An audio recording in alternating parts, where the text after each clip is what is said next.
من هم أهل مدين؟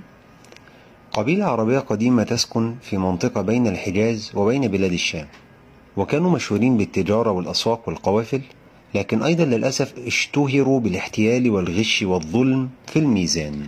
طب إيه طبيعة فسادهم أو الذنوب اللي كانوا بيعملوها؟ أهم الذنوب التي ذكرت في القرآن ذكرها الله عز وجل. رقم 1: التطفيف في الميزان والكيل. الله عز وجل يقول: أوفوا الكيل ولا تكونوا من المخسرين وزنوا بالقسطاس المستقيم، وقال: ولا تبخسوا الناس أشياءهم. رقم 2: قطع الطريق والاعتداء على المسافرين.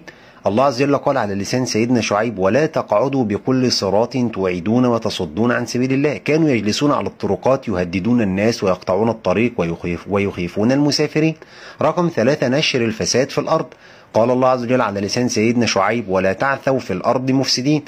صح ولا لا؟ رقم 4: الاستهزاء بالحق وبنبي الله شعيب. قالوا: يا شعيب أصلاتك تأمرك أن نترك ما يعبد آباؤنا؟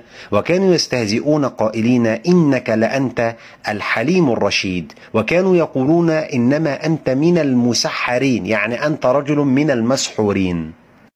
طيب مين هو النبي اللي ربنا أرسله إليهم؟ الله سبحانه وتعالى أرسل إليهم نبي الله شعيب، وكان معروفا أو ملقبا بخطيب الأنبياء لفصاحته وقوته وحجته. دعاهم إلى الله عز وجل وترك الفساد وقطع الطريق وأداء الحقوق والذنوب التي قلناها منذ قليل. لكن هنا السؤال: في سورة الشعراء الله يقول: وإلى مدين أخاهم شعيب، أو في سورة هود والأعراف قائلا: وإلى مدين أخاهم شعيبا. وفي سورة الشعراء الله يقول: كذب أصحاب الأيكة المرسلين إذ قال لهم شعيب. السؤال: هو سيدنا شعيب أرسل إلى قومين مختلفين، أم أن مدين هم أصحاب الأيكة؟ وما معنى أصحاب الأيكة؟ هذا ما سنعلمه إن شاء الله في الفيديو القادم. شكرا. السلام عليكم ورحمة الله وبركاته.